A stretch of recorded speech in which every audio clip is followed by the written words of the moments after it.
ایک دفعہ کا ذکر ہے، ایک بادشاہ کے 3 بیٹے تھے۔ جب اس بادشاہ کا موت کا وقت قریب آ پہنچا، اس بادشاہ نے اپنے تینوں بیٹوں کو بلایا اور ان سے کہا، میں نے محل کے فلاں کونے میں ایک خزانے کو دفن کر رکھا ہے۔ تم 3 بھائی میری موت کے بعد اس خزانے کو نکال کر آپس میں تقسیم کر لینا، اور تم 3 بھائی آپس میں ناانصافی بالکل نہ کرنا۔ ناظرین، بادشاہ اس وصیت کے بعد 3 دن تک زندہ رہا۔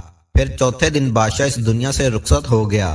بیٹوں نے جب باپ کو دفن کر لیا اور 3 دن تک اس کے سوگ میں بیٹھنے کے بعد، ناظرین، پھر یہ 3 بھائی اس خزانے کو نکالنے کے لیے بادشاہ کی بتائی ہوئی جگہ پر پہنچ گئے، لیکن ان 3 بھائیوں کو اس جگہ پر کچھ بھی نہ ملا۔ پھر یہ بھائی اس بات پر بہت پریشان تھے۔ جب ان بھائیوں کو خزانہ نہ ملا، پھر یہ ایک دوسرے پر الزام لگانا شروع کر دیتے ہیں۔ پھر یہ بھائی ایک دوسرے پر یہ الزام لگا رہے تھے کہ تو نے خزانہ نکال لیا ہوگا۔ ناظرین، یہ جھگڑا آہستہ آہستہ اس قدر بڑھ گیا، بات عدالت اور قاضی تک جا پہنچی۔ ناظرین، یہ ایک عجیب بات تھی۔ 3 بھائی اس بات پر لڑ رہے تھے کہ باپ نے جس جگہ پر خزانہ بتایا تھا وہاں پر خزانہ نہیں تھا۔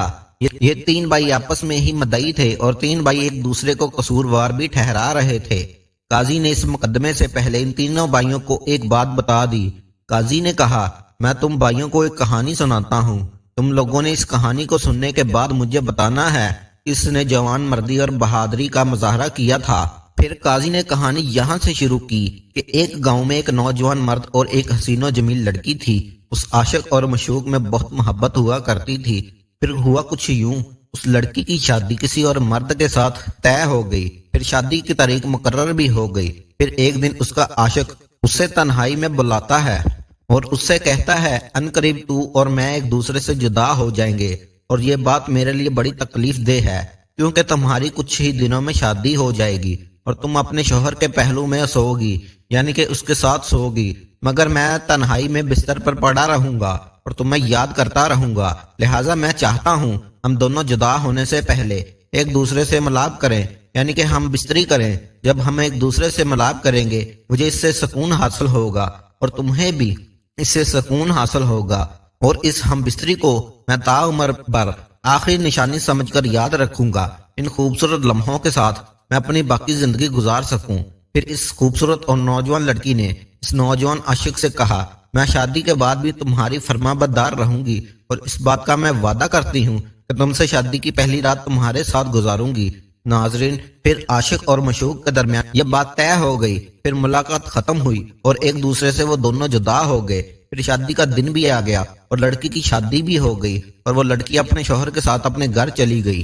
جب رات کا وقت ہوا تو دلہا اپنی دلہن کے پاس پہنچا۔ پھر وہ دلہا بےتاب ہو کر اپنی دلہن کو گلے سے لگا لیتا ہے۔ پھر لڑکی شرما کر کہتی ہے، یہ کون سا طریقہ ہے اور کون سی آپ کو جلد بازی ہے؟ آپ ٹھہر جائیں، پہلے میری بات سنیے۔ پھر اس کا شوہر کہتا ہے، میری جان کوئی بات نہیں، تم ایک بات کیا 1000 باتیں کرو۔ اس دلہن نے کہا، تمہیں میری ایک شرط ماننی ہوگی۔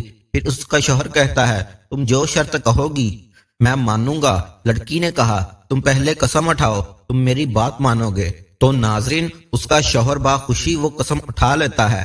پھر لڑکی اپنا واقعہ بیان کرنے لگ جاتی ہے، بچپن سے ایک میرا عاشق ہے اور شادی سے پہلے میرا اس کے ساتھ ایک اقرار بھی ہو چکا ہے، اور میں نے اس سے یہ اقرار کیا ہے کہ شادی کی پہلی رات میں اسی کے ساتھ گزاروں گی، اور میں آپ سے اجازت لینا چاہتی ہوں میں اپنے وعدے کو پورا کروں۔ آپ اس کے لیے مجھے اجازت دیں تاکہ میرا وہ عاشق مجھے جھوٹا نہ سمجھے۔ اس کا شوہر یہ بات بڑے غور سے سن رہا تھا۔ اس کا شوہر اپنی بیوی کو اس کا وعدہ پورا کرنے کی اجازت بھی دے دیتا ہے۔ جاؤ تم اپنا وعدہ پورا کر لو۔ یہ لڑکی اپنے شوہر سے اجازت لے کر اپنے عاشق سے ملنے جا رہی تھی۔ راستے میں اسے ایک سنسان گلی میں ایک چور ملا۔ چور نے یہ دیکھا ایک جوان لڑکی جو زیورات سے لدی ہوئی ہے، اکیلی بھی جا رہی ہے۔ جب اس نے اکیلے جاتے ہوئے دیکھا، اس کا دل خوشی سے اچھلنے لگا۔ یوں اسے بیٹھے بٹھائے ایک آسانی کے ساتھ شکار مل گیا جس پر وہ اپنا ہاتھ صاف کر سکتا تھا۔ جب اس چور نے اس لڑکی کے زیور چھیننے کے لیے اس کے ساتھ زبردستی کی، لڑکی نے کہا، اے بہادر شخص، میں اپنے وعدے کی تکمیل کے لیے کسی کے پاس جا رہی ہوں۔ اے شخص، مجھے پہلے اپنا وعدہ پورا کر لینے دے، پھر میں تم سے وعدہ کرتی ہوں خوشی کے ساتھ میں اپنے زیور تمہیں دے دوں گی۔ اس چور کو اس لڑکی پر حیرانگی ہوئی۔ پھر اس نے پوچھا، کیسا وعدہ؟ ناظرین، پھر اس لڑکی نے اس چور کو اپنے عاشق اور اپنے شوہر کی پوری کہانی سنا دی اور اپنے شوہر سے اجازت لینے کا ذکر بھی کیا۔ چور یہ کہانی سنتا ہے اور چونک جاتا ہے، اور تمہارے شوہر میں اتنی دلیری کہاں سے آئی؟ وہ بہت ہی اعلیٰ ظرف آدمی ہے، لہٰذا میں بھی تمہیں جانے کی اجازت دے دیتا ہوں، بلکہ میں تمہارے ساتھ چلتا ہوں تمہارے عاشق تک تمہیں چھوڑنے کے لیے۔ ناظرین، پھر وہ چور اس لڑکی کو لے کر اس عاشق کے گھر جا پہنچتے ہیں۔ جب لڑکی اپنے عاشق کے پاس پہنچی اور کہا، لو میں نے اپنا وعدہ پورا کر لیا اور میں اپنی شادی کی پہلی رات تمہارے پاس آ چکی ہوں، عاشق اسے دیکھ کر بہت خوش تھا، اور اس لڑکی نے اس سے سوال کیا، بتاؤ تم آخر میرے گھر تک کیسے آئی؟ پھر لڑکی نے بتایا، اس طرح سے میں اپنے شوہر کو تمہارا اور اپنا بتایا، اور راستے میں مجھے ایک چور ملا اور اسے میں نے یہ واقعہ سنایا، اور وہ چور مجھے تمہارے گھر تک لایا تو اس کے عاشق کی زبان سے ایک ہی بات نکلی، آفرین اس چور پر جس نے ایک اچھا موقع اپنے ہاتھ سے گوا دیا اور تمہیں باحفاظت میرے پاس لے آیا، اور کمال ہے تمہارے شوہر پر جس نے تمہیں تمہارا وعدہ پورا کرنے کی اجازت دی، لہٰذا میری غیرت مجھ سے یہ تقاضا کرتی ہے کہ میں تمہیں یہ کہوں۔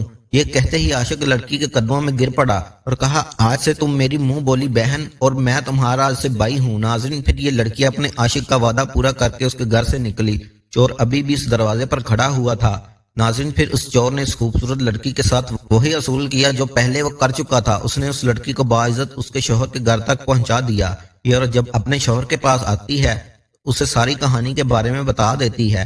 پھر اس کے شوہر نے اس چور کو بڑی عزت دی، اور یہ کہانی سنانے کے بعد قاضی نے ان تینوں شہزادوں سے پوچھا، تم لوگوں نے یہ معلوم کر لیا ہوگا سچ بولنے کی وجہ سے کس طرح سے اس لڑکی کی عزت بچی اور اس لڑکی کو خوش نصیبی ہوئی۔ اب تم مجھے بتاؤ، ان تینوں میں سے یعنی ان کے شوہر، بیوی اور چور میں سے کس نے مردانگی اور بہادری کا مظاہرہ کیا؟ ان تینوں بھائیوں میں سب سے بڑا بھائی کہتا ہے اس کے شوہر نے، کیونکہ اس نے لاکھ روپے خرچ کر کے اپنی بیوی کو حاصل کیا، پھر اس نے غیر کی خواہش پوری کرنے کے لیے اپنی بیوی کو جانے دیا، یہ کمال درجے کی جوان مردی ہے۔ دوسرے نے کہا، نہیں بلکہ عاشق کا نمبر پہلا تھا، اس کی وجہ کچھ یوں ہے، اس کی معشوقہ اس کے پہلو میں تھی، اس نے صبر کا مظاہرہ کیا اور اسے اپنے ہاتھ تک نہیں لگائے، اور اپنی بچپن کی معشوقہ کو اپنے منہ بولی بہن بھی بنا لیا۔ بلا اس سے بڑی دلیری اور جوان مردی کیا ہو سکتی ہے؟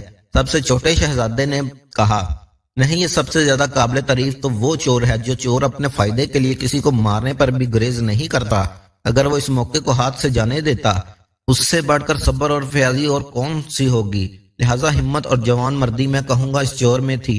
ناظرین، اس قاضی نے ان تینوں بھائیوں کی بات غور سے سنی اور کہا، اس سب سے چھوٹے لڑکے کو تم ہی چور ہو، تم نے اس خزانے کو چرایا ہے، کیونکہ عاشق نے عاشق کی تعریف کی اور اعتبار نے اعتبار کی تعریف کی اور چور نے چور کی تعریف کی۔ ناظرین، مزید تحقیقات کے بعد معلوم ہوا سچ میں اسی سب سے چھوٹے شہزادے نے وہ چوری کی تھی۔ قاضی نے چھوٹے شہزادے سے خزانہ طلب کر کے تینوں بھائیوں میں برابر تقسیم کر دیا۔ ناظرین محترم، یہ تھی ہماری آج کی ویڈیو، امید کرتا ہوں آپ سب کو اچھی لگی ہوگی۔ اگر ویڈیو پسند آئی ہو تو ہمارے اس چینل کو سبسکرائب کر دیں۔ ملتے ہیں اگلی ویڈیو میں، تب تک کے لیے اللہ حافظ۔